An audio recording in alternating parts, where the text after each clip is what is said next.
ಆಕಾಶವಾಣಿ ಭದ್ರಾವತಿ. ಇಂದಿನ ಆರೋಗ್ಯ ಕಾರ್ಯಕ್ರಮದಲ್ಲಿ ಐವಿಎಫ್ ಚಿಕಿತ್ಸಾ ವಿಧಾನ ಈ ಕುರಿತು ಶಿವಮೊಗ್ಗದ ಸ್ತ್ರೀ ಆರೋಗ್ಯ ಮತ್ತು ಪ್ರಸೂತಿ ತಜ್ಞರಾದ ಡಾಕ್ಟರ್ ವಿಜಯಲಕ್ಷ್ಮಿ ರವೀಶ್ ಅವರೊಂದಿಗಿನ ಸಂದರ್ಶನ ಕೇಳಲಿದ್ದೀರಿ. ಇವರನ್ನು ಸಂದರ್ಶಿಸುತ್ತಾರೆ ಡಾಕ್ಟರ್ ಸುಶ್ರಾವ್ಯ ಜೆ ಐತಾಳ್.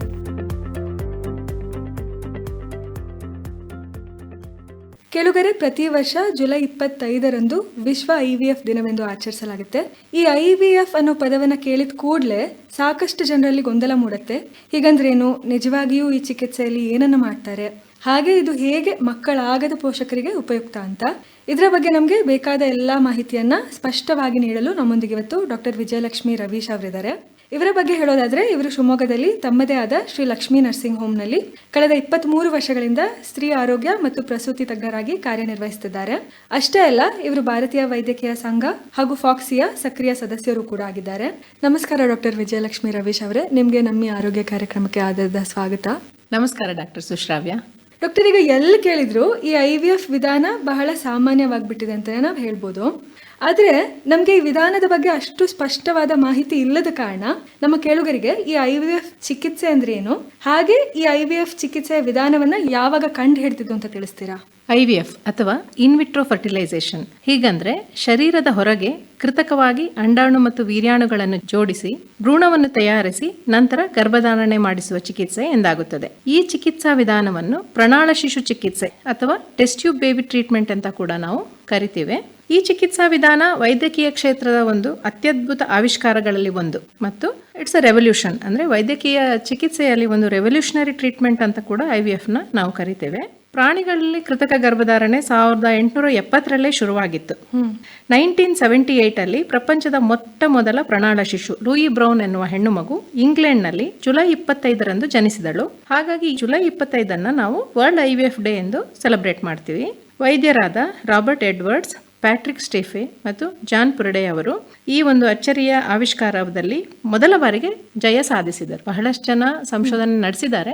ಇವರು 3 ಜನಕ್ಕೆ ನಾವು ಕ್ರೆಡಿಟ್ ಕೊಡ್ತೇವೆ. ಮತ್ತು ಲೂಯಿ ಬ್ರೌನ್ಗೆ ಆಶ್ಚರ್ಯ ಅಂದ್ರೆ ನಂತರದ ಒಂದು 5-6 ವರ್ಷಗಳಲ್ಲಿ ಅವಳಿಗೊಬ್ಬಳು ತಂಗಿ ಕೂಡ, ನಟಾಲಿಯನ್ ಅವಳು ಕೂಡ IVF ಮುಖಾಂತರ ಜನಿಸಿದಳು. ಇವಳು ಇವತ್ತಿಗೂ ಕೂಡ ಆರೋಗ್ಯವಾಗಿ ಇದ್ದಾಳೆ. ಆಯ್ತು ಡಾಕ್ಟರ್, ನಮ್ಮ ಭಾರತದಲ್ಲಿ ಈ IVF ಚಿಕಿತ್ಸೆಯ ಆರಂಭ ಯಾವಾಗ ಆಗಿದ್ದು, ಹಾಗೆ ಇದರ ಇಂದಿನ ಅಂಕಿಅಂಶಗಳು ಹೇಗಿದೆ ನಮ್ಮ ದೇಶದಲ್ಲಿ? ಭಾರತದಲ್ಲಿ ಪ್ರಪಂಚದ 2ನೇ IVF ಮಗು ಜನಿಸ್ತು ಅಂದ್ರೆ ನಾವೆಲ್ಲ ಸಂತೋಷ ಪಡಬೇಕು. ಅದು ಹೇಗಂದ್ರೆ 1978 ಅಲ್ಲಿ ಯಾವಾಗ ಇಂಗ್ಲೆಂಡ್ ನಲ್ಲಿ IVF ಮಗು ಜನನವಾಯಿತು, ಅಲ್ಲಿಂದ ಕೇವಲ 67 ದಿನಗಳ ಅಂತರದಲ್ಲಿ ದುರ್ಗಾ ಅಥವಾ ಕನುಪ್ರಿಯಾ ಅಗರ್ವಾಲ್ ಎಂಬ ಹೆಣ್ಣು ಮಗು IVF ಮುಖಾಂತರ ಭಾರತದಲ್ಲಿ ಜನಿಸಿದಳು. ಡಾಕ್ಟರ್ ಸುಭಾಷ್ ಮುಖರ್ಜಿ ಎಂಬ ವೈದ್ಯರು ವೆಸ್ಟ್ ಬೆಂಗಾಲ್ನ ಕಲ್ಕತ್ತಾದಲ್ಲಿ ನಡೆಸಿದ ಅವರ ಸಂಶೋಧನೆಗಳ ಫಲವಾಗಿ ದುರ್ಗಾ ಜನನವಾಗ್ತಾಳೆ.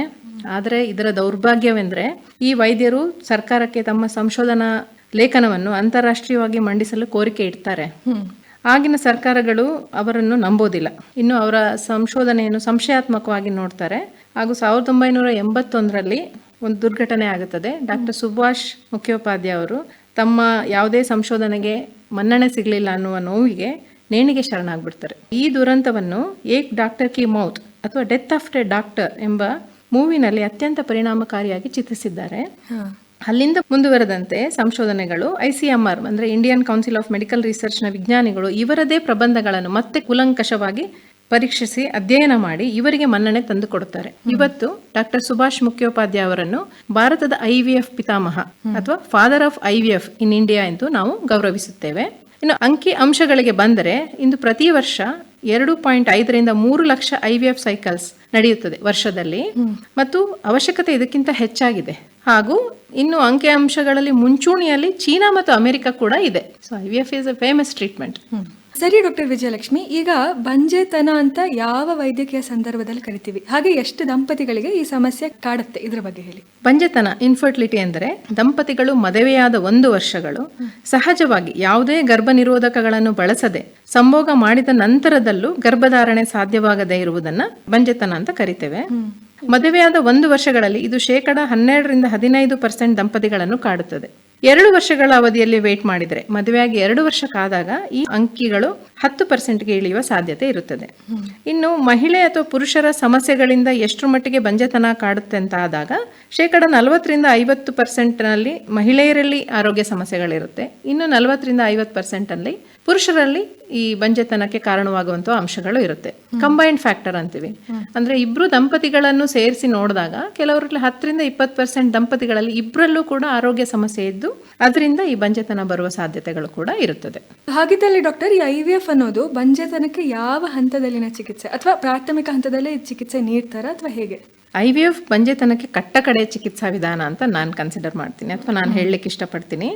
ನಾನು ಮೊದಲೇ ಹೇಳಿದ ಹಾಗೆ ಬಂಜೆತನ ಎನ್ನುವುದು 2 ವರ್ಷದ ದಾಂಪತ್ಯದ ಅವಧಿಯಲ್ಲಿ 10% ಇಳಿಯೋ ಸಾಧ್ಯತೆ ಇರುತ್ತದೆ. ಮತ್ತು ಹಲವಾರು ಕಾರಣಗಳಿದೆ ಬಂಜೆತನಕ್ಕೆ. ಕೆಲವು ಸರಳವಾದ ಕಾರಣಗಳಿದೆ, ಕೆಲವು ಕ್ಲಿಷ್ಟಕರವಾದ ಕಾರಣಗಳಿದೆ. ಮೊದಲನೇದಾಗಿ ಮತ್ತು ಸಾಮಾನ್ಯವಾಗಿ ಹೇಳುವುದಾದ್ರೆ ಓವ್ಯುಲೇಷನ್ ಡಿಸ್ಫಂಕ್ಷನ್ ಅಂತ ಹೇಳ್ತೀವಿ. ಅಂದ್ರೆ ಅಂಡಾಣುಗಳ ಉತ್ಪತ್ತಿ ಮತ್ತು ಅಂಡಾಣುಗಳ ಬಿಡುಗಡೆಯ ಸಮಸ್ಯೆ ಮತ್ತೆ ಪಾಲಿಸಿಸ್ಟಿಕ್ ಓವರೀಸ್ ಅಂತ ಎಂಬ ಸಮಸ್ಯೆ ಇರುತ್ತದೆ. ಇದಕ್ಕೆ ಆರೋಗ್ಯಕರ ತೂಕದ ಕಡೆ ಗಮನ ಕೊಡುವುದು, ಓವ್ಯುಲೇಷನ್ ಇಂಡಕ್ಷನ್ ನಡೆಸುವುದು, ಓವ್ಯುಲೇಷನ್ ಸ್ಕ್ಯಾನಿಂಗ್, ಟೈಮ್ಡ್ ಇಂಟರ್ಕೋರ್ಸ್ ಅಂದ್ರೆ ಅಂಡಾಣು ಬಿಡುಗಡೆ ಆಗುವ ಸಮಯದಲ್ಲಿ ಸಂಭೋಗ ನಡೆಸುವಂತೆ ದಂಪತಿಗಳಿಗೆ ಸೂಚನೆ ನೀಡುವುದು, ಈ ತರದ ಸರಳ ಚಿಕಿತ್ಸೆಯಲ್ಲೇ ಕೂಡ ಗರ್ಭಧಾರಣೆ ಆಗುವ ಸಾಧ್ಯತೆ ಇರುತ್ತದೆ. ಇನ್ನು ಎರಡನೇ ಕಾರಣ ವೀರ್ಯಾಣುಗಳ ಸಂಖ್ಯೆ ಅಥವಾ ಚಲನೆಯಲ್ಲಿ ತೊಂದರೆ. ಇದು ಪುರುಷರಲ್ಲಿ ಕಾಣುವ ಸಮಸ್ಯೆ. ಇದಕ್ಕೆ ಪುರುಷ ಜನನಾಂಗಗಳ ಪರೀಕ್ಷೆ, ಹಾರ್ಮೋನ್ನ ಟೆಸ್ಟಿಂಗ್, ವಿಟಮಿನ್ಸ್, ಆಂಟಿ ಆಕ್ಸಿಡೆಂಟ್ಸ್ ಎಂಬ ಔಷಧೋಪಚಾರಗಳ ಪೂರೈಕೆ ಹಾಗೂ ಹಾನಿಕಾರಕ ಅಭ್ಯಾಸಗಳಾದ ಸ್ಮೋಕಿಂಗ್ ಮತ್ತು ಆಲ್ಕೋಹಾಲ್ನ ಸೇವನೆಯಲ್ಲಿ ನಿಯಂತ್ರಣ ಅಥವಾ ಅದನ್ನು ನಿಲ್ಲಿಸುವುದರಿಂದ ಕೂಡ ಅವರಿಗೆ ಗರ್ಭಧಾರಣೆ ಆಗುವಂತಹ ಅವಕಾಶಗಳು ಹೆಚ್ಚಾಗುತ್ತದೆ. ಇನ್ನು ಗರ್ಭಕೋಶದಲ್ಲಿ ಗಂಟು, ಫೈಬ್ರಾಯ್ಡ್ಸ್ ಅಂತ ಹೇಳ್ತೀವಿ, ಅಥವಾ ಎಂಡೋಮೆಟ್ರಿಯಂ ಅಂದ್ರೆ ಗರ್ಭಕೋಶದ ಒಳಪದರದಲ್ಲಿ ಪಾಲಿಪ್ ಆಗೋದು ಅಥವಾ ಗರ್ಭಕೋಶದ ಒಳಪದರ ಬಹಳ ತೆಳುವಾಗೋದು, ಆ ಥರ ಸಮಸ್ಯೆಗಳಿಗೆ ಕೂಡ ಸರಳವಾದ ಚಿಕಿತ್ಸೆಯಿಂದನೇ ಹೆಚ್ಚಿನ ಸಂದರ್ಭಗಳಲ್ಲಿ ಗರ್ಭಧಾರಣೆ ಸಾಧ್ಯವಾಗುತ್ತದೆ. ಹಾಗಾಗಿ ಮೊದಲು ಫ್ಯಾಮಿಲಿ ವೈದ್ಯರು ಅಂದ್ರೆ ಯಾರು ಮನೆಯಲ್ಲಿ ಪರಿಚಯ ಇರುವಂತಹ ಆಬ್ಸ್ಟ್ರಿಷನ್, ಗೈನಕಾಲಜಿಸ್ಟ್ ಅನ್ನು ಒಮ್ಮೆ ಭೇಟಿ ಆಗ್ಬೇಕಾಗತ್ತೆ. ಕೆಲವೊಮ್ಮೆ ತುಂಬಾ ಸಿಂಪಲ್ ಇರುತ್ತದೆ. ಡಾಕ್ಟರ್ ಸುಶ್ರಾವ್ಯ, ನನ್ನ ಹತ್ರನೇ ಬಂದ ಒಂದು ಕೇಸ್ ಇದು. 5 ವರ್ಷ ಆಗಿತ್ತು ಮದುವೆ ಆಗಿ, ಎಲ್ಲಾ ಕಡೆ ಅವರು ಕನ್ಸಲ್ಟ್ ಮಾಡಿ ಬಂದಿದ್ದಾರೆ. ಆದರೆ ಅವರಿಗೆ ಸಂಭೋಗದ ಬಗ್ಗೆನೇ ಕರೆಕ್ಟ್ ಆಗಿ ತಿಳುವಳಿಕೆ ಇರಲಿಲ್ಲ. There marriage was not consumed even after 5 years. ನಾನು ಎಕ್ಸಾಮಿನ್ ಮಾಡಿದಾಗ ನಂಗೆ ಗೊತ್ತಾಯ್ತು ಅವರಿಗೆ ಸಂಭೋಗ ಪ್ರಕ್ರಿಯೆ ಬಗ್ಗೆ ಕರೆಕ್ಟ್ ಆಗಿ ತಿಳುವಳಿಕೆ ಇರಲಿಲ್ಲ. ತಿಳುವಳಿಕೆ ಕೊಟ್ಟ ನಂತರದ 1-2 ವರ್ಷದಲ್ಲೇ ಅವರಿಗೆ 2 ಮಕ್ಕಳು ಜನನವಾಯಿತು. ಹಾಗಾಗಿ ಒಮ್ಮೆ ಆಪ್ತ ಸಮಾಲೋಚನೆ ಬೇಕಾಗುತ್ತೆ. ಎಲ್ಲದಕ್ಕೂ ನಾವು IVF ಹೋಗ್ತೀವಿ ಅನ್ನೋಂಥದ್ದು ಏನೂ ಇರಲ್ಲ. IVF ಚಿಕಿತ್ಸೆ ಯಾವಾಗ ಬೇಕಾಗುತ್ತೆ ಅಂದ್ರೆ ಕ್ಲಿಷ್ಟಕರವಾದ ಬಂಜೆತನದ ಸಮಸ್ಯೆಗೆ, ಕಾಂಪ್ಲಿಕೇಟೆಡ್ ಕೇಸಸ್ ಅಲ್ಲಿ IVF ಇಟ್ಸ್ ಎ ಬೂನ್ ಅಥವಾ ಇದನ್ನು ವರದಾನ ಅಂತ ಹೇಳಬಹುದು. ಡಾಕ್ಟರ್, ಈಗ IUI ಅನ್ನೋ ವಿಧಾನದ ಬಗ್ಗೆ ಕೂಡ ನಾವು ಕೇಳಿದೀವಿ. ಈ IUI ಮತ್ತೆ ಈ IVF ಇವೆರಡು ವಿಧಾನಗಳಲ್ಲಿ ಏನ್ ವ್ಯತ್ಯಾಸ ಇದೆ? IUI ಅನ್ನುವುದು ಒಂದು ಪ್ರಾಥಮಿಕ ಹಂತ ಅಥವಾ first stage of complicated infertility treatment. ಈಗ ಸಿಂಪಲ್ ಔಷಧೋಪಚಾರಗಳಲ್ಲಿ ಆಗದಿದ್ದಾಗ ಮತ್ತು ಪುರುಷರಲ್ಲಿ ನಮಗೆ ಒಂದು 15-20 ಲಕ್ಷ ವೀರ್ಯಾಣುಗಳು ಬೇಕಾಗುತ್ತೆ. ಆ ಸಂಖ್ಯೆ ಸ್ವಲ್ಪ ಪ್ರಮಾಣದಲ್ಲಿ ಕಡಿಮೆ ಇರುತ್ತೆ, ಒಂದು 7-8 ಲಕ್ಷಕ್ಕೆ ಡ್ರಾಪ್ ಇರುತ್ತೆ. ಬೇರೆ ತರದಲ್ಲಿ ಅವರು ಆರೋಗ್ಯವಾಗಿದ್ದಾಗ ಹೆಲ್ದಿ ಸ್ಪರ್ಮ್ಸ್ ಅಂದ್ರೆ ಯಾವ ಆರೋಗ್ಯಕರ ಸ್ಪರ್ಮ್ಸ್ ಇರುತ್ತೆ ಅಥವಾ ವೀರ್ಯಾಣುಗಳಿರುತ್ತೆ ಅದನ್ನ ಮಾತ್ರ ಶೇಖರಣೆ ಮಾಡಿ ಅದನ್ನ ಒಂದು ಸಣ್ಣ ಪಿಪೆಟ್ ಅಥವಾ ನಳಿಕೆಯಲ್ಲಿ ತೆಗೆದುಕೊಂಡು ಗರ್ಭಾಶಯದ ಒಳಗೆ ನಾವು ಅದನ್ನ ವೀರ್ಯಾಣುಗಳನ್ನ ರಿಲೀಸ್ ಮಾಡ್ತೀವಿ, ಅಲ್ಲಿ ಬಿಡುಗಡೆ ಮಾಡ್ತೀವಿ. ಆ ವೀರ್ಯಾಣುಗಳು ನ್ಯಾಚುರಲ್ ಆಗಿ ಅಂದ್ರೆ ತಮ್ಮದೇ ಶಕ್ತಿಯ ಮುಖಾಂತರ ಫೆಲೋಪಿಯನ್ ಟ್ಯೂಬ್ ಅಂದ್ರೆ ಗರ್ಭನಾಳದೊಳಗೆ ಸೇರಿ ಅಲ್ಲಿರುವ ಅಂಡಾಣುವನ್ನು ಕೂಡಿ ಆಗುವ ಗರ್ಭಧಾರಣೆಯ ಪ್ರಕ್ರಿಯೆ. ಇದು almost it is like natural pregnancy assisted ಅಂತ ಹೇಳ್ಬೋದು. ಇದರಲ್ಲಿ IUI ನಲ್ಲಿ ಖರ್ಚು ಕೂಡ ಕಡಿಮೆ, ಅವ್ರಿಗೆ ದಂಪತಿಗಳಿಗೆ ಒಂದು ಸಮಾಧಾನ ಇರುತ್ತೆ, ನ್ಯಾಚುರಲ್ ಆಗಿ ಕನ್ಸೀವ್ ಆಗಿತ್ತೆ ಅಂತ. ಆದ್ರೆ ಕಾಂಪ್ಲಿಕೇಟೆಡ್ ಪ್ರೆಗ್ನೆನ್ಸಿನಲ್ಲಿ ಇದರಲ್ಲಿ ರಿಸಲ್ಟ್ಸ್ ಸ್ವಲ್ಪ ಕಡಿಮೆ ಆಗುತ್ತೆ. ಡಾಕ್ಟರ್, ಹಾಗಿದ್ದಲ್ಲಿ ಈ IVF ಚಿಕಿತ್ಸೆಯಲ್ಲಿ ಏನೇನ್ ಮಾಡ್ತೀರಾ ಅಂತ ಹಂತವಾಗಿ ತಿಳಿಸ್ತೀರಾ? ಮೊದಲನೇ ಹಂತ ಯಾವುದೇ ಚಿಕಿತ್ಸೆ ಶುರುವಾದಾಗ ಕೌನ್ಸಿಲಿಂಗ್ ಅಂತ ಹೇಳ್ತೀವಿ. ಅಂದ್ರೆ ಒಂದು ಆಪ್ತ ಸಮಾಲೋಚನೆ ಆಗಲೇಬೇಕು. ಯಾರು IVF ಅಥವಾ ಬಂಜೆತನದಿಂದ ಬಳಲುತ್ತಿರುವ ದಂಪತಿಗಳು ಮೊದಲ ಬಾರಿಗೆ ವೈದ್ಯರನ್ನು ಭೇಟಿಯಾದಾಗ ಅವರ ಜನರಲ್ ಆರೋಗ್ಯ ತಪಾಸಣೆ ಅಂದ್ರೆ ಸಾಮಾನ್ಯ ಆರೋಗ್ಯ ತಪಾಸಣೆ ನಡೆಯುತ್ತದೆ. BMI, ಅವರ ಬಾಡಿ ಮಾಸ್ ಇಂಡೆಕ್ಸ್ ಮತ್ತು ಕೆಲವು ಕಮ್ಯುನಿಕಬಲ್ ಡಿಸೀಸ್ ಅಂತ ಹೇಳ್ತೀವಿ, HIV, HBsAg, HCV ಎಂಬ ತಪಾಸಣೆಗಳನ್ನು ಮಾಡ್ತಾರೆ. ಹಾರ್ಮೋನ್ ಟೆಸ್ಟ್ಗಳಾಗತ್ತೆ. ಮಹಿಳೆಯರಲ್ಲಿ AMH ಅಂದ್ರೆ ಅವಳ ಅಂಡಾಶಯದ ಕೆಪಾಸಿಟಿ ಎಷ್ಟಿದೆ, ಅವಳ ಅಂಡಾಣುಗಳ ಹೆಲ್ತ್ ಎಷ್ಟಿದೆ ಅನ್ನೋದನ್ನು ಅಸೆಸ್ ಮಾಡಲಿಕ್ಕಾಗುತ್ತೆ. ಗರ್ಭಕೋಶದ ಸ್ಕ್ಯಾನಿಂಗ್ ಪರೀಕ್ಷೆ ಮತ್ತು ಪುರುಷರಲ್ಲಿ ವೀರ್ಯಾಣುಗಳ ಸಂಖ್ಯೆ, ಅವುಗಳ ಚಲನೆ, ಕ್ವಾಲಿಟಿ, ಅವುಗಳ ಫಲವತ್ತತೆಯ ಪರೀಕ್ಷೆಗಳು ಕೂಡ ನಡೆಯುತ್ತದೆ. ನಂತರದಲ್ಲಿ ಅವರಿಗೆ ಒಂದು vitamin D, folic acid supplements ಕೊಡಲಾಗುತ್ತದೆ. ಅಂದ್ರೆ ಅವರ ಸ್ಟ್ರೆಸ್ ಲೆವೆಲ್ನು ಅಸೆಸ್ ಮಾಡಿ ಮೆಂಟಲಿ ಫಿಸಿಕಲಿ ಅವರನ್ನ ಒಂದು IVF ಸೈಕಲ್ಗೆ ತಯಾರು ಮಾಡಲಾಗುತ್ತದೆ. ಮತ್ತು ಕ್ಲಿಷ್ಟಕರವಾದ ಕಂಡೀಷನ್ ಇದ್ರೆ, ಮೊದಲೇ ಹೇಳ್ದಂಗೆ IVFಗೆ ಬರುವ ದಂಪತಿಗಳಲ್ಲಿ ಕೆಲವೇ ಕಾಂಪ್ಲೆಕ್ಸ್ ಪ್ರಾಬ್ಲಮ್ಸ್ ಇರುತ್ತೆ. ಇರುತ್ತದೆ. ಅದಕ್ಕೋಸ್ಕರ ಹಿಸ್ಟ್ರೋಸ್ಕೋಪಿ ಅಂತೀವಿ, ಗರ್ಭಕೋಶದ ಒಳಗಡೆ ಟೆಸ್ಟ್ ಮಾಡೋದು, ಮತ್ತು ಲ್ಯಾಪ್ರೋಸ್ಕೋಪಿ, ಕೀ ಹೋಲ್ ಸರ್ಜರಿ, ಆ ಥರ ಕೆಲವು ಶಸ್ತ್ರಚಿಕಿತ್ಸೆಯ ಅವಶ್ಯಕತೆಯೂ ಕೂಡ ಕೆಲವು ದಂಪತಿಗಳಿಗೆ ಬೇಕಾಗುತ್ತದೆ. ಇದನ್ನು ಚರ್ಚಿಸಿ ಆಪ್ತ ಸಮಾಲೋಚನೆಯಲ್ಲಿ ನಿರ್ಧರಿಸಿ ಈ ಮೊದಲ ಹಂತದ ಒಂದು ಎವ್ಯಾಲ್ಯೂಯೇಷನ್ ಅಥವಾ ಅವರ ಆರೋಗ್ಯ ತಪಾಸಣೆ ನಡೆದ ನಂತರದಲ್ಲಿ ಅನಿವಾರ್ಯತೆ ಆಗಿದ್ದಲ್ಲಿ IVF ಚಿಕಿತ್ಸೆಯನ್ನು ದಂಪತಿಗೆ ಆಫರ್ ಮಾಡಲಾಗುತ್ತದೆ. ಅವರಿಗೆ ಆ ಚಿಕಿತ್ಸೆ ಬೇಕು ಅಂತ ಶುರು ಮಾಡಲಾಗುತ್ತದೆ. ಮೊದಲ ಹಂತದಲ್ಲಿ ಅಂಡಾಣುಗಳ ಉತ್ಪತ್ತಿ ಚಿಕಿತ್ಸೆ ಮತ್ತು ಗರ್ಭಕೋಶದ ಒಳಪದರದ ಫಲವತ್ತತೆ ಹೆಚ್ಚಿಸುವಂಥ ಔಷಧೋಪಚಾರಗಳು ನಡೆಯುತ್ತದೆ. ಇಂಜೆಕ್ಷನ್ಸ್ ಕೊಡಲಾಗುತ್ತದೆ. ಔಷಧಿಗಳನ್ನು ಶುರು ಮಾಡಿ ಅಂಡಾಣುಗಳ ಸಂಖ್ಯೆ ಜಾಸ್ತಿ ಆಗುವಂತೆ ಮತ್ತು ಅದಕ್ಕೆ ಸರಿಯಾಗಿ ಗರ್ಭಕೋಶದ ಒಳಪದರ ಅಂದರೆ ಎಂಡೋಮೆಟ್ರಿಯಂ ಅಂತ ಏನು ಹೇಳ್ತೀವಿ ಅದರ ಫಲವತ್ತತೆ ಇಂಪ್ರೂವ್ ಆಗೋ ಥರ ಟ್ರೀಟ್ಮೆಂಟ್ ಶುರು ಮಾಡ್ತಾರೆ. TVS ಅಂತೀವಿ, ಟ್ರಾನ್ಸ್ವೆಜನಲ್ ಸ್ಕ್ಯಾನ್ ಮಾಡಿ ಈ ಅಂಡಾಣುಗಳ ಮೆಚುರಿಟಿ ಒಂದು ಪ್ರಬುದ್ಧ ಹಂತ ತಲುಪಿದಾಗ ಅದನ್ನು ಒಂದು ಸೂಜಿಯ ಮೂಲಕ ಅಂಡಾಣುಗಳ ದ್ರವ ಸಮೇತವಾಗಿ ತೆಗೆದು ಅದನ್ನು ಮೈಕ್ರೋಸ್ಕೋಪಲ್ಲಿ ಪರೀಕ್ಷೆ ಮಾಡಿ ಆರೋಗ್ಯಕರವಾಗಿರುವ ಅಂಡಾಣುಗಳನ್ನು IVF ಟ್ರೀಟ್ಮೆಂಟ್ಗೆ ಆಯ್ದುಕೊಳ್ಳಲಾಗುತ್ತದೆ. ಇದನ್ನು ಎಗ್ ರಿಟ್ರೀವಲ್ ಅಂತ ಹೇಳ್ತೇವೆ. ಸಾಮಾನ್ಯ ಒಂದು 10-15 ನಿಮಿಷಗಳಲ್ಲಿ ನಡೆಯುವ ಪ್ರಕ್ರಿಯೆ ಮತ್ತು 10-15 ನಿಮಿಷಗಳಷ್ಟು ಅರಿವಳಿಕೆಯ ಚಿಕಿತ್ಸೆಯನ್ನು ಕೂಡ ಆ ಸಮಯದಲ್ಲಿ ಮಹಿಳೆಗೆ ನೋವು ಗೊತ್ತಾಗಬಾರ್ದು ಅಂತ ನೀಡಲಾಗುತ್ತದೆ. ನಂತರ ಈ ಅಂಡಾಣುಗಳನ್ನು ಪರೀಕ್ಷೆಗೋಸ್ಕರ ಇನ್ಕ್ಯುಬೇಟರ್ನಲ್ಲಿ ಇಡಲಾಗುತ್ತದೆ. ಹಾಗೂ ವೀರ್ಯಾಣುಗಳನ್ನು ಕೂಡ ಇದೇ ಸಮಯದಲ್ಲಿ ಹೆಲ್ತಿ ವೀರ್ಯಾಣುಗಳನ್ನು ಆಯ್ಕೆ ಮಾಡಿ ಎರಡನ್ನು ಇನ್ಕ್ಯುಬೇಟ್ ಮಾಡಿಬಿಟ್ಟು ಅವುಗಳನ್ನು ಮೈಕ್ರೋಸ್ಕೋಪ್ನಲ್ಲಿ ಜೋಡಿಸಲಾಗುತ್ತದೆ. ನಂತರದ 2-3 ದಿನಗಳಲ್ಲಿ ಭ್ರೂಣದ ಹಂತಕ್ಕೆ ತಲುಪಿದ ಬ್ಲಾಸ್ಟೋಸಿಸ್ಟ್ ಅನ್ನುವ ಒಂದು ಭ್ರೂಣವನ್ನು ತಾಯಿಯ ಗರ್ಭದೊಳಗೆ ಕ್ಯಾನುಲಾ ಅಥವಾ ಒಂದು ಸಣ್ಣ ಕೆಥೆಟರ್ನಲ್ಲಿ ಸೇರಿಸಲಾಗುತ್ತದೆ. ಇದನ್ನು ಎಂಬ್ರಿಯೋ ಟ್ರಾನ್ಸ್ಫರ್ ಅಂತ ಕರೆಯುತ್ತಾರೆ. ಅಲ್ಲಿಂದ ನಂತರದಲ್ಲಿ 2 ವಾರಗಳಲ್ಲಿ ಪ್ರೆಗ್ನೆನ್ಸಿ ಟೆಸ್ಟ್ ಮಾಡಿ ಗರ್ಭಧಾರಣೆಯನ್ನು ಕನ್ಫರ್ಮ್ ಮಾಡಲಾಗುತ್ತದೆ. ಹೀಗೆ ಒಂದು IVF ಸೈಕಲ್ಲು ಕೌನ್ಸೆಲಿಂಗಿಂದ ಶುರುವಾಗಿ ಒಂದು ಭ್ರೂಣವನ್ನು ಒಳಪದರದೊಳಗೆ ಸೇರಿಸಿ ಅಲ್ಲಿಂದ 2 ವಾರಗಳಲ್ಲಿ ಪ್ರೆಗ್ನೆನ್ಸಿ ಪಾಸಿಟಿವ್ ಆಗಲಿವರೆಗೂ ಸೈಕಲ್ ಅಂತ ಕನ್ಸಿಡರ್ ಮಾಡ್ತೀವಿ. 2-3 ತಿಂಗಳ ಅವಧಿ ಹೆಚ್ಚಿನ ಸಮಯದಲ್ಲಿ ಇದು ತೆಗೆದುಕೊಳ್ಳುತ್ತದೆ. ಇಷ್ಟೊತ್ತು ನಾವು IVF ಅಂದರೆ ಏನು, ಈ IVF ಚಿಕಿತ್ಸೆಯಲ್ಲಿ ಏನೆಲ್ಲ ವಿಧಾನಗಳು ಒಳಗೊಂಡಿದೆ ಅಂತ ತಿಳ್ಕೊಂಡ್ವಿ. ಡಾಕ್ಟರ್ ವಿಜಯಲಕ್ಷ್ಮಿ, ಇನ್ನು ಈ IVFನಲ್ಲಿನ ಇತ್ತೀಚಿನ ಬೆಳವಣಿಗೆಗಳೇನಿವೆ? ಈಗ ಈ ಚಿಕಿತ್ಸೆ ಮುಂಚಿನಕ್ಕಿಂತ ಸರಳವಾಗಿದೆಯಾ ಅಥವಾ ಹೇಗೆ? ದೇವರ ಸೃಷ್ಟಿಯ ಅದ್ಭುತ ಅಂದರೆ ಅಸಂಖ್ಯಾತ ಅಂಡಾಣುಗಳು ಬಿಡುಗಡೆ ಆಗುತ್ತೆ, ಲಕ್ಷಾಂತರ ವೀರ್ಯಾಣುಗಳು ಇರುತ್ತೆ. ಆದರೆ ಒಂದು ಅಂಡಾಣು ಮತ್ತು ಒಂದು ವೀರ್ಯಾಣು ಸಾಕು ಒಂದು ಭ್ರೂಣ ರೆಡಿ ಆಗಲಿಕ್ಕೆ. ಅದು ನಂತರ ಅದು ಒಂದು ಹೆಲ್ತಿ ಮಗುವಾಗಿ ಜನಿಸುವುದಕ್ಕೆ ಒಂದು ಅಂಡಾಣು ಒಂದು ವೀರ್ಯಾಣು ಬೇಕು. ಈ ವೈದ್ಯರ ಒಂದು ಬುದ್ಧಿಮತ್ತೆಯ ಪವಾಡ ಎಷ್ಟಿದೆ ಅಂದರೆ ಈಗ ಕೇವಲ ಒಂದು ವೀರ್ಯಾಣುವನ್ನು ತೆಗೆದುಕೊಂಡು ಅದನ್ನು ಅಂಡಾಣುವಿಗೆ ಜೋಡಿಸುವಷ್ಟು ಈ ಚಿಕಿತ್ಸೆ ಮುಂದುವರೆದಿದೆ. ಇದನ್ನ ICSI ಅಂತ ಕರಿತೀವಿ, ICSI ಅಂದ್ರೆ ಇದರಲ್ಲಿ ಏನಾದರೂ ಪುರುಷರಲ್ಲಿ ತೀವ್ರವಾಗಿ ವೀರ್ಯಾಣು ಸಂಖ್ಯೆ ಕುಂಠಿತವಾಗಿದ್ರೆ ಕೇವಲ ಅವರಿಗೆ ಒಂದು ಆರೋಗ್ಯಕರ ವೀರ್ಯಾಣು ವೈದ್ಯರಿಗೆ ಅದರಲ್ಲಿ ಸಿಕ್ಕಾಗ ಆ ಒಂದು ವೀರ್ಯಾಣುವನ್ನು ತೆಗೆದು ಅದನ್ನು ಸೂಜಿಯ ಮೂಲಕ ಡೈರೆಕ್ಟ್ ಆಗಿ ಅಂದ್ರೆ ಅಂಡಾಣು ಒಳಗೆ ಅದನ್ನ ಇಂಜೆಕ್ಷನ್ ಮುಖಾಂತರ ತಲುಪಿಸ್ಬಿಟ್ಟು ಅದನ್ನ ಒಂದು ಭ್ರೂಣವಾಗಿ ಮಾರ್ಪಾಡು ಮಾಡುವ ಚಿಕಿತ್ಸೆ ಕೂಡ ಈಗ ಲಭ್ಯವಿದೆ.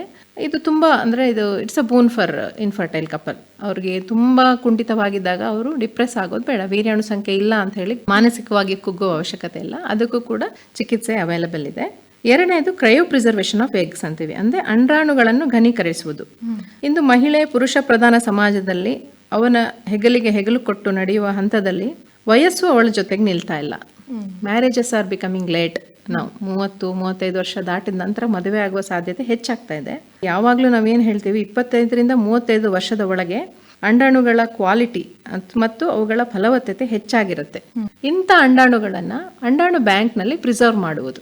ಓಕೆ, ಅದನ್ನ ಫ್ರೀಸ್ ಮಾಡಿ ಇಡಲಾಗುತ್ತದೆ. ನಂತರ ಆಕೆ ತನ್ನ ಒಂದು ಸಾಧನೆಯ ಹಂತದ ಮೆಟ್ಟಿಲಿನಲ್ಲಿ ದಾಟಿದಾಗ ನಂತರ ಮದುವೆ ಆದಾಗ ಇದೇ ಅಂಡಾಣುಗಳನ್ನು ಅವಳು ಉಪಯೋಗಿಸ್ಕೊಂಡು ಅವಳದಾದ ಒಂದು ಮಗು ಪಡೆಯಲು ಬಹಳ ಅನುಕೂಲವಾಗುತ್ತದೆ. ಅಂಡ್ ಸೆಕೆಂಡ್ ಕಂಡೀಷನ್ ಅಂದ್ರೆ ಈಗ ಕ್ಯಾನ್ಸರ್ ಆ ಥರ ಕಂಡೀಷನ್ ಕೂಡ ಬೇಗ ಬರ್ತಾ ಇದೆ ಕಾಯಿಲೆ.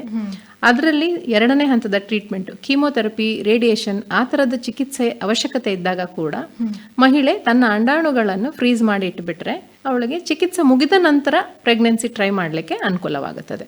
ನಂತರದ ಅಡ್ವಾನ್ಸ್ಮೆಂಟ್ ಅಂದರೆ PGT ಅಂತೀವಿ, ಅಂದರೆ ಪ್ರೀ ಇಂಪ್ಲಾಂಟೇಷನ್ ಜೆನೆಟಿಕ್ ಟೆಸ್ಟಿಂಗ್. ಇದು 5-6 ದಿನಗಳ ಭ್ರೂಣದ ಮೇಲ್ಪದರದಲ್ಲಿರುವ ಕೆಲವು ಜೀವಕಣಗಳನ್ನು ಕ್ರೋಮೋಸೋಮ್ ಅಥವಾ ಜೀನ್ ಟೆಸ್ಟಿಂಗಿಗೆ ಒಳಪಡಿಸಿ ಈ ಡೌನ್ ಸಿಂಡ್ರೋಮ್ ಅನ್ನುವ ಒಂದು ಕಂಡೀಷನ್ ಅಥವಾ ಕೆಲವು ಸಿಂಗಲ್ ಜೀನ್ ಡಿಸಾರ್ಡರ್ಸ್ ಅಂತೀವಿ, ಸಿಕಲ್ ಸೆಲ್ ಡಿಸೀಸಸ್ ಆ ಥರದನ್ನ ಪತ್ತೆಗೆ ಬಳಸ್ತಾರೆ.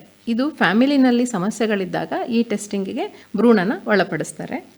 ಫ್ರೋಸನ್ ಎಂಬ್ರಿಯೋ ಟ್ರಾನ್ಸ್ಫರ್, ನಾನು ಮೊದಲೇ ಏನು ಹೇಳಿದೆ, ಅಂಡಾಣು ವೀರ್ಯಾಣು ಜೋಡಿಸಿ ಭ್ರೂಣದ ಹಂತ ತಲುಪಿಸಿದ ತಕ್ಷಣ ಅದನ್ನ ಗರ್ಭಕೋಶಕ್ಕೆ ಹಾಕಲಾಗುತ್ತದೆ ಅಂತ. ಫ್ರೋಸನ್ ಎಂಬ್ರಿಯೋ ಟ್ರಾನ್ಸ್ಫರ್ನಲ್ಲಿ ಭ್ರೂಣವನ್ನೇ ಫ್ರೀಸ್ ಮಾಡ್ತಾರೆ. ಭ್ರೂಣವನ್ನು ಆ ಹಂತದಲ್ಲಿ ಫ್ರೀಸ್ ಮಾಡಿ ಅದನ್ನು ಇನ್ಕ್ಯುಬೇಟರ್ನಲ್ಲಿ ಇಟ್ಟು ನಂತರ ಮತ್ತೆ ಅವರು ಗರ್ಭಕೋಶದ ಕಡೆ ಗಮನ ಕೊಡ್ತಾರೆ. ಗರ್ಭಕೋಶದ ಒಳಪದರದ ಬೆಳವಣಿಗೆ, ಅದರ ಫಲವತ್ತತೆಯನ್ನು ಇಂಪ್ರೂವ್ ಮಾಡಿ 1-2 ತಿಂಗಳ ಅಂತರದಲ್ಲಿ ಫ್ರೋಸನ್ ಎಂಬ್ರಿಯೋನ ದ್ರವೀಕರಿಸಿ ಅದನ್ನ ಗರ್ಭಕೋಶದೊಳಗೆ ಟ್ರಾನ್ಸ್ಫರ್ ಮಾಡ್ತಾರೆ. This has been recent advance. ಈ ತರ ಫ್ರೋಸನ್ ಎಂಬ್ರಿಯೋ ಟ್ರಾನ್ಸ್ಫರ್ನಲ್ಲಿ IVF ಸೈಕಲ್ನ ಸಕ್ಸಸ್ ರೇಟ್ ಅದು ಜಾಸ್ತಿ ಆಗ್ತಾ ಹೋಗುತ್ತೆ. ಹೀಗೆ IVFನ ಆವಿಷ್ಕಾರಗಳು ಮನುಷ್ಯನ ಇಮ್ಯಾಜಿನೇಷನ್, ಅವನ ರಿಸರ್ಚ್ ಕೆಪಾಸಿಟಿಗೆ ಅನುಗುಣವಾಗಿ ಅಡ್ವಾನ್ಸ್ಮೆಂಟ್ ಆಗ್ತಾನೆ ಇದೆ. ಡಾಕ್ಟರ್, ಈಗ ಈ IVF ಚಿಕಿತ್ಸೆಯ ಸಕ್ಸಸ್ ರೇಟ್ ಎಷ್ಟಿದೆ? IVF ಸಕ್ಸಸ್ ಅಂತ ಹೇಳೋದು ಬಹಳ ಕಷ್ಟ. ಅಂದ್ರೆ ಎಲ್ಲರ ಕಲ್ಪನೆ ಹೇಗಿರುತ್ತೆ ಅಂದ್ರೆ IVF ಮಾಡಿಸ್ಕೊಂಡ್ರೆ ಮಕ್ಕಳಾಗ್ಬಿಡತ್ತೆ ಅಂತ. ಆ ಥರ ಏನು ಇಲ್ಲ. There are many factors. First and foremost factor age. ಈಗ ತಾಯಿಯ ಏಜು 35ರಿಂದ ಕೆಳಗಿದ್ದಾಗ ಇದರಲ್ಲಿ 40-50% ಸಕ್ಸಸ್ ಇದೆ. 35 ಮೇಲ್ಪಟ್ಟ ಮೇಲೆ 30%ಗೆ ಇಳಿಯೋ ಸಾಧ್ಯತೆ. 40 ವರ್ಷ ದಾಟಿದ ಮೇಲೆ ಮಾತ್ರ 10-20%. ಆಯ್ತಾ. ಮತ್ತೆ ಅವ್ರು ಯಾವ ಕಾರಣಕ್ಕಾಗಿ ಈ ಟ್ರೀಟ್ಮೆಂಟ್ಗೆ ಹೋದ್ರು ಅನ್ನೋದ್ರ ಮೇಲೂ, ಸಮಸ್ಯೆ ಸ್ವಲ್ಪ ಸರಳವಾಗಿದ್ದಾಗ ಅವರಿಗೆ ಯಶಸ್ಸು ಸಿಗುವ ಸಾಧ್ಯತೆ ಜಾಸ್ತಿ ಇರುತ್ತೆ. ಕೆಲವು ಬಾರಿ ಕ್ಯುಮ್ಯುಲೇಟಿವ್ ಸಕ್ಸಸ್ ಅಂತ ಹೇಳ್ತೀವಿ. ಅಂದ್ರೆ ಅವರು ಒಂದು ಸೈಕಲ್ಗೆ ನಿಲ್ಲಿಸದೆ 2-3 ಬಾರಿ ಪ್ರಯತ್ನ ಮಾಡಿದಾಗ ಒಂದು 60-65% ಅವರಿಗೆ ಪ್ರೆಗ್ನೆನ್ಸಿ ಆಗುವ ಸಾಧ್ಯತೆ ಮತ್ತೆ ಟೇಕ್ ಹೋಮ್ ಬೇಬಿ, ಮಗುವನ್ನ ಮನೆಗೆ ತೆಗೆದುಕೊಂಡು ಹೋಗುವ ಸಾಧ್ಯತೆಗಳು ಹೆಚ್ಚಾಗ್ತಾ ಹೋಗುತ್ತದೆ. ಡಾಕ್ಟರ್, ಈಗ ಈ IVF ಚಿಕಿತ್ಸೆನ ಎಲ್ಲ ಆಸ್ಪತ್ರೆಗಳಲ್ಲಿ ನೀಡ್ತಾರೆ ಸರಿ, ಆದ್ರೆ ಇದಕ್ಕೇನಾದ್ರೂ ಸರ್ಕಾರದ ಕಟ್ಟುನಿಟ್ಟುಗಳು ಅಥವಾ ಕಾನೂನಿನ ನಿಬಂಧನೆಗಳು ಅಂತ ಏನಾದ್ರೂ ಇದೆಯಾ? ಖಂಡಿತ ಇದೆ. ಯಾಕಂದ್ರೆ ಈ ತರ ಟ್ರೀಟ್ಮೆಂಟ್ಗಳು ಮಿಸ್ಯೂಸ್ ಆಗಬಾರ್ದು ಅಂತಾನೆ ಸರ್ಕಾರ ಕಠಿಣವಾದ ರೂಲ್ಸ್ ಅಂಡ್ ರೆಗ್ಯುಲೇಷನ್ಸ್ ಮಾಡಿದೆ. ART ಮತ್ತು ಸರಗಸಿ ಆಕ್ಟ್ 2021 ಪ್ರಕಾರ ಎಲ್ಲ ಆಸ್ಪತ್ರೆಗಳಲ್ಲಿ ಈ ಚಿಕಿತ್ಸೆಯನ್ನು ಮಾಡಲು ಸಾಧ್ಯ ಇಲ್ಲ. IVF ಸೆಂಟರ್ ಅಥವಾ IVF ಕ್ಲಿನಿಕ್ ಕಂಪಲ್ಸರಿ ಅವರ ರೆಗ್ಯುಲೇಟರಿ ಬೋರ್ಡ್ನಲ್ಲಿ ರಿಜಿಸ್ಟರ್ ಆಗಿರಬೇಕು. ಎರಡನೇದು ಮಹಿಳೆಯ ವಯಸ್ಸು 21-50 ವರ್ಷದ ಒಳಗಿರಬೇಕು. ಪುರುಷರ ವಯಸ್ಸು 21-55 ವರ್ಷದ ಒಳಗಿರಬೇಕು.